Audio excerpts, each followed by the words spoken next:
د سلام په وړاندې کولو ښه راغلاست درته وایم. قدرمنو لیدونکو پام وکړئ زموږ د نن ورځې تازه او مهمو خبرونو ته. جنرال مکینزي وایي طالبانو داعش ونه سول ځپلی، پر دوی به سخت بریدونه وکړي. د امریکا پوځ د مرکزي قومندانۍ د سویلي اسیا او منځني ختیځ د څانګې مشر جنرال فرانک مکینزي په خپلو تازه څرګندونو کې ویلي چې طالبان د داعش د خراسان څانګې په ځپلو کې پاتې راغلي. هغه خبرداری ورکړ چې د داعش خراسان څانګه به پر طالبانو سخت بریدونه وکړي. امیر خان متقي د درې رنګه بیرغ تر سیوري لاندې خبري ناسته وکړه.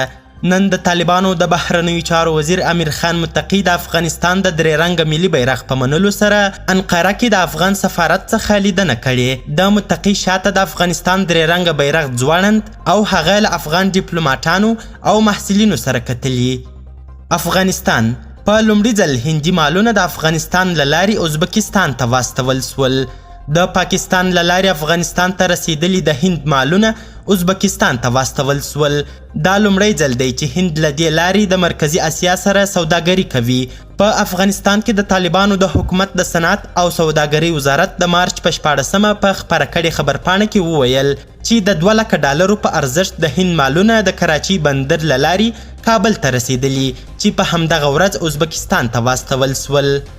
طالبان د افغانستان اسلامي امارت پریکړه وکړه چې د افغان شخصیتونو د بیا راستنېدلو لپاره کمیسیون جوړ کړي. د افغانستان اسلامي امارت د کابینې غونډه کې چې د رئیس الوزرا ملا محمد حسن اخوند په مشرۍ جوړه سوې وه پریکړه سوې ده چې له هیواد څخه د وتلو افغان شخصیتونو د بیا راستنېدلو لپاره دي یو کمیسیون جوړ سي. له افغان شخصیتونو سره د اړیکو او بیا راستنېدلو کمیسیون رئیس مولوي شهاب الدین دلاور ټاکل سوی دی. د دغه کمیسیون دنده له افغان شخصیتونو سره اړیکې او بیرته هیواد ته د هغوی د راستنولو لپاره د زمینې برابرول دي. په یاده غونډه کې دغه راز پریکړه سوې ده چې هیڅوک پر دولتي وسایطو او موټرو د امارت د مشرانو د عکسونو لګولو حق نه لري. د اسلامي امارت د کابینې غونډه کې کورنیو چارو وزارت او استخباراتو ریاست ته دنده سپارل سوې چې خپل اړوند کسان له دغه کار څخه منع کړي. د یادونې وړ ده چې دا د اسلامي امارت د کابینې 26مه غونډه ده چې د مختلفو مسایلو په اړه پکې پریکړه کیږي. بلوچستان په بلوچستان کې په یوه چاودنه کې 4 پاکستاني ملیشه ووژل سول. د راپورونو له مخې دغه پیښه کویټې ته څیرمه رامنځته سوې ده. ځایي امنیتي چارواکو ویلي چې مین د سړک غاړې ته ځای پر ځای سوی و او پر پاکستاني ملیشو یې چاودنه کړې چې 4 کسه پکې وژل سوي دي. پنجشیر په پنجشیر کې د زمردو کان د نړېدو له کبله مرګ ژوبله پیښه سوې ده. د پنجشیر په خنج ولسوالۍ کې د زمردو د یوه کان د پریوتلو له کبله لږ تر لږه 2 تنه مړه سوي او 2 نور ټپیان دي. په پنجشیر کې د طالبانو امنیه قومندان مولوي داد محمد ویلي چې زیان لیدونکي کسان د خنج او پریان ولسوالۍ اوسیدونکي دي.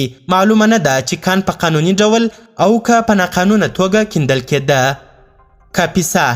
کاپیسا ته په راتلونکي کال کې د 1.5 میلیارد افغانیو عشر هدف ورکړل سوی.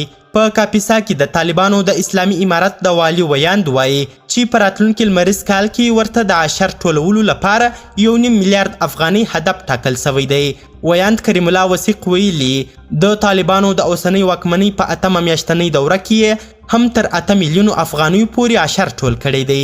هغه په دې اړه نور جزئیات نه دي ورکړي. نړیوال بانک وایي ډیری افغانان نسی کولای خپلې لومړنۍ خوراکي اړتیاوې پوره کړي. نړیوال بانک ویلي چې په افغانستان کې د طالبانو له واکمنېدو سره هم مهاله د هغو کسانو شمیر 2 برابره زیات سوی چې خوراکي توکي او نور اړین شیان نه ورسیږي. دغه بانک یوه نوې سروې کړې چې پکې ویل سوي اکثر افغاني کورنۍ نسی کولای خپلې لومړنۍ خوراکي او غیر خوراکي اړتیاوې پوره کړي. په داسې حال کې چې د 2021 میلادي کال د مې په میاشت کې دغه شمیره شاوخوا 15 سلنه وه. د دې ساعت خبرونه تر همدې ځایه وه. د لا زیاتو او نورو په زړه پورې خبري مطالبو لپاره زموږ همدغه مشال پریس یوټیوب چینل سبسکرایب کړي. تر بیا او بلې ویډیو ښه وخت او ښې چارې د الله په امان.